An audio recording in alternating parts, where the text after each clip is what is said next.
جگہوں پہ بعض لوگ بڑے تیز ہوتے ہیں، یعنی ان سے آپ کی ملاقات ہوتی ہے تو بندے کو محسوس ہوتا ہے کہ یار اسے تو پہلے ہی ساری باتوں کا پتہ ہے، اور کئی دفعہ ان سے ملنے کے بعد احساس ہوتا ہے کہ یار اس سے تو تھوڑا سا ہی لیتے تو بہتر تھا، یہ تو بات بڑی آگے نکل گئی۔ سارا پتہ ہوتا ہے، باشعور ہوتے ہیں، لیکن ڈر آتا ہے اللہ سے۔ اتنا باشعور آدمی، سمجھدار، پنچایت، پریا، لوگ، دین، دنیا سارا پتہ ہے، نماز کا ٹائم آ گیا تو وہ چھپتا پھرتا ہے، اس کی طبیعت پر بوجھ بن رہا ہے معاذ اللہ اللہ کے حضور حاضر ہونا، اسے خیر کا کام کرنا پڑ رہا ہے تو وہ ادھر ادھر نکلتا جا رہا ہے۔ تو سوال یہ ہے کہ پھر یہ شعور کا کیا مطلب رکھا ہوا ہے ہم نے؟ پھر اللہ سے دعا کرنے کی ضرورت نہیں۔ وہ حضرت عارف رومی رحمت اللہ تعالی علیہ فرمایا کرتے تھے بعض لوگوں کو رب سارا کچھ دیتا ہے، سجدے کی توفیق نہیں دیتا۔ اس کا مطلب یہ ہے کہ وہ کہتا ہے یہ سارا کچھ لے اور نکل جا، میرے گھر نہ آنا، رکھ سارا کچھ پاس۔ رب سے عافیت مانگی جائے، اس سے اس کا فضل مانگا جائے، اس سے اس کا کرم مانگا جائے۔ اللہ کے پیارے رسول صلی اللہ تعالی علیہ وآلہ وسلم اس عافیت مانگنے پر زور دیتے، توجہ دیتے۔ میں آپ کو صحیح بتاتا ہوں، رب نے اگر کسی بندے کو عافیت میں رکھا ہو نا تو حالات کیسے بھی برے چل رہے ہوں اس کا بگاڑ کچھ نہیں سکتے۔ اور اللہ تعالیٰ معاف کرے 100 دفعہ خاکم بدہن، اگر کسی وقت اس کے کرم کی نگاہ پھر جائے تو پھر سارے اسباب سمیت بھی انسان اپنے پیروں پہ کھڑا نہیں رہ سکتا۔ اس سے جب تک طلب کرم نہیں ہوتا، طلب عافیت نہیں ہوتی، اس کی بارگاہ سے جب تک بندہ مومن پورا رجوع نہیں کرتا، یہ عافیت اتنی اعلیٰ چیز ہے کہ نبی پاک علیہ السلام نے فرمایا اذان اور اقامت کے درمیان جو وقت ہوتا ہے اس میں دعائیں رد نہیں ہوتی۔ دعا مانگا کرو گے تمہاری اللہ اپنے فضل سے قبول کر لے گا۔ عرض کی یا رسول اللہ کیا مانگے؟ تو فرمایا عافیت مانگو رب سے۔ حضرت انس بن مالک حدیث کے راوی ہیں رضی اللہ تعالیٰ عنہ، یہاں بھی فرمایا یہ عین قبولیت کا ٹائم ہے، اب اللہ سے عافیت مانگ لو، اس کی پناہ۔ ہم دعاؤں میں بھی محدود ہو جاتے ہیں۔ رب دا طالب کوئی نہ ملیا، جو ملیا طالب زردہ ہو۔ جب عافیت، ایک بزرگ تھے ہر وقت اللہ سے عافیت مانگتے تھے، ہر وقت اللہ سے عافیت مانگتے تھے، ہر وقت عافیت مانگتے تھے۔ لوگوں نے پوچھا، لوگ ان کو صالح جانتے تھے، نیک سمجھتے تھے، کہ حضور آپ اور کوئی دعا مانگتے نہیں، عافیت ہی مانگتے ہیں۔ فرمانے لگے میں مانگا کرتا تھا شروع میں، بعد میں خیال آیا اور بھی دعائیں مانگا کرتا تھا، یہ احساس بعد میں نصیب ہوا۔ فرماتے میں مزدوری کرتا تھا، مال برداری کرتا تھا، ایک جگہ پہ ڈیوٹی کر رہا تھا تو تھک گیا، اور وہ جو کام لینے والے لوگ تھے ان کا رویہ بھی بڑا ترش تھا، تکلیف ہوئی۔ تو میں نے اپنے مالک کی بارگاہ میں عرض کی، مالک اگر 2 روٹی بغیر مجھے مشقت کے مل جائے دن میں تو تیری بارگاہ تو بڑی کریم ہے۔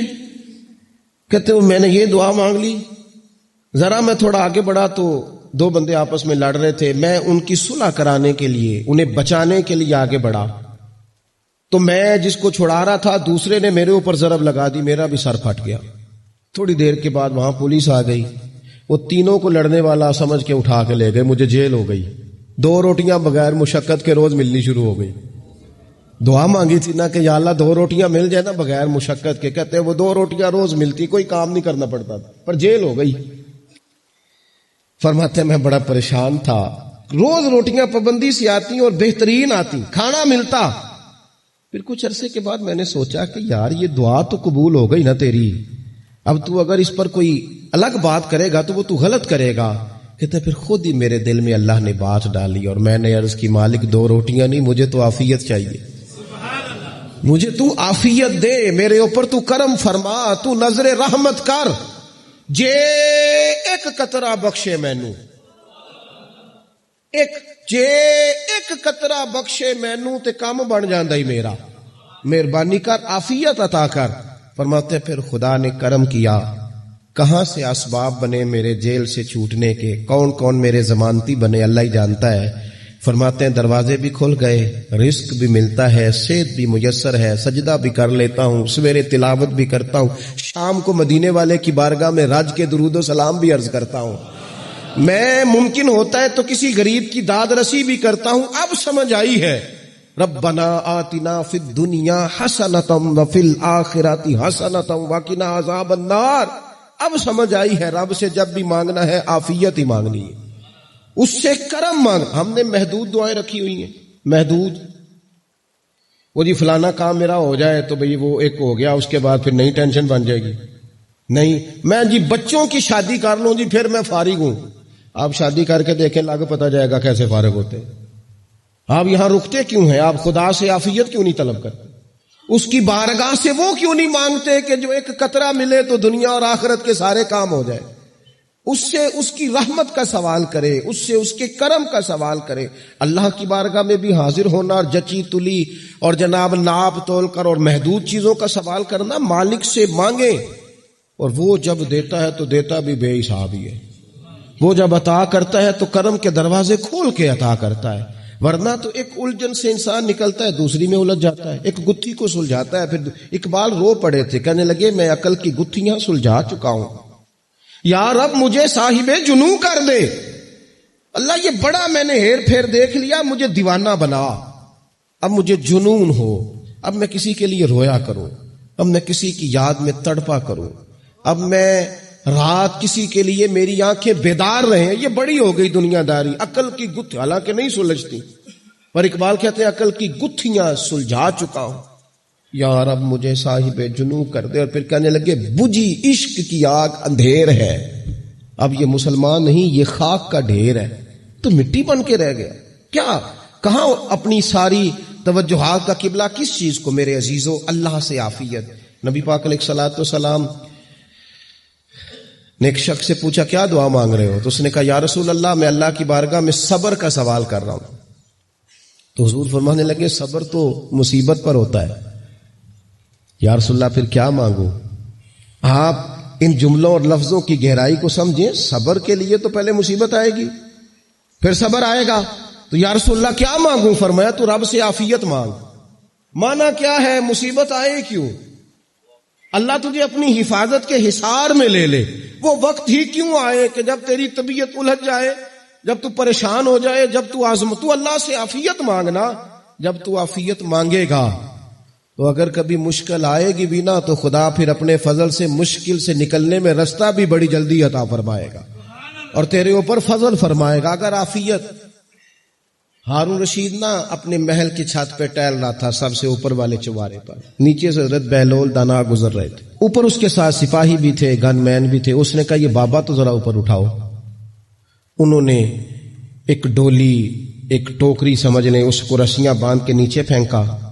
نیچے جو سپاہی تھے ان کو کہا کہ یہ بابا جی کو پکڑ کے اس میں بٹھاؤ. انہوں نے جبرن تھاما بابا جی کو, اس میں ڈالا, اوپر والوں نے کھینچ لیا. 2-3 منٹ لگے. ہارون رشید کے سامنے حضرت بہلول دانا پہنچ گئے تو تھوڑے ناراض بھی ہوئے کہ یہ کوئی طریقہ تو نہیں نا بلانے کا. ملاقات ہوئی تو کہا کیوں بلایا؟ کہنے لگا ایک مسئلہ پوچھنا تھا. فرمانے لگے بادشاہ ہے نا, تیرے مسئلے پوچھنے کا بھی اپنا ہی انداز ہے, پوچھ مسئلہ.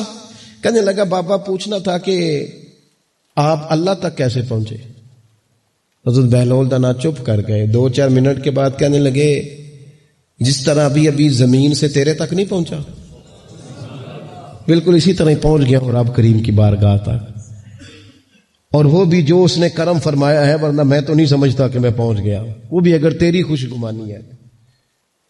ہارون رشید کہنے لگا مجھے سمجھ نہیں آئی. فرمانے لگے تو بادشاہ جو ہے اتنی جلدی کیسے سمجھ میں آئے گی تجھے بات؟ فرمانے لگے اگر میں تجھ سے ملنا چاہتا نا تو میں ایک درخواست لکھتا, پھر کسی وزیر سے سفارشی سائن کراتا, پھر وہ جمع کراتا, پھر مجھے ٹائم ملتا کہ فلاں دن فلاں تاریخ فلاں ٹائم آ جانا, پھر آ کے میں لائن میں لگتا.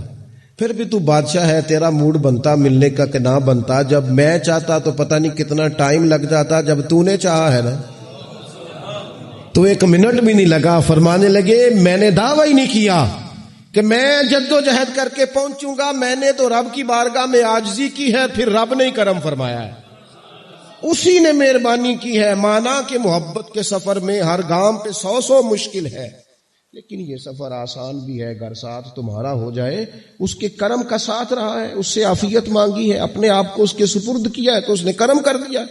جب تک یہ مزاج نہیں ہم بناتے کہ مالک سے عافیت کا سوال کریں, اپنے آپ کو اپنے رب کے حوالے کر دیں، اس کی رحمتوں کے سپرد کر دیں، اتنی دیر تک زندگی میں ٹھہراؤ نہیں آتا، قرار نہیں آتا۔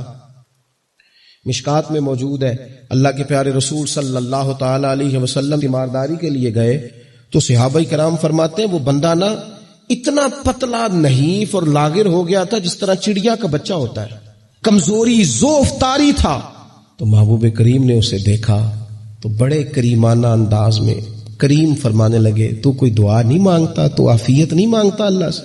عرض کی یا رسول اللہ صلی اللہ تعالی علیہ وسلم، میں نے اپنے رب کی بارگاہ میں عرض کی ہے مالک قیامت کا عذاب بڑا سخت ہے، میں نہیں برداشت کر سکتا، تو نے اگر مجھے کوئی سزا دینی ہے تو یہیں دے لے، قیامت کو نہ دینا۔ تو کہتے محبوب فرمانے لگے سبحان اللہ، او خدا کے بندے تو رب کی سزا دنیا میں بھی نہیں سہ سکتا، اللہ سے یہ بھی سوال نہ کر، تو رب سے کہہ ربنا آتنا فی الدنیا حسنۃ وفی الآخرۃ حسنۃ وقنا عذاب النار، تو رب سے دنیا میں بھی حسنہ مانگ، بھلائی مانگ، تو آخرت کے لیے بھی بھلائی مانگ، تو اس سے عافیت کا سوال کر، تو نے یہ سوال کیوں کیا؟ عرض کی یا رسول اللہ کرم ہو گیا ہے، مجھے سمجھ آ گئی، اب میں اسی طرح ہی کروں گا۔ عزیز دوستو، ہم کہاں سہ سکتے ہیں؟ ہم دنیا میں رب کی سزا ہم نہیں سہ سکتے، ہم کمزور ہیں، تو گرمی نہیں سہ سکتے، شدید سردی نہیں سہ سکتے، شدت کی بھوک لوگ نہیں سہ سکتے، کوئی آزمائش نہیں سہ سکتے۔ وہ جو لوگ بعض اوقات کہہ دیتے ہیں نا جی فلاں چیز ہمارے اعمال کا نتیجہ ہے، تو میں کیا کرتا ہوں، نہ کو یار، ہم تو یہ بھی نہیں سہ سکتے، ہم کہاں برداشت کر سکتے، ہمیں تو وہ معاف ہی فرمائے، ہم حساب والے ہے ہی نہیں، ہم تو صرف معافی والے ہیں۔ ہم سے نہ حساب پوچھے، اس نے حساب پوچھا تو پھر تو بڑی مشکل ہو جائے گی، اگر اس نے حساب پوچھا تو بڑی رسوائی ہو جائے گی، اگر حساب پوچھا تو مشکلات سامنے دکھائی دینے لگ جائیں گی۔ ہم سے تو وہ درگزر والا معاملہ کرے، ہم سے تو وہ کہے جا میں نے محبوب کے صدقے تجھے معاف کیا۔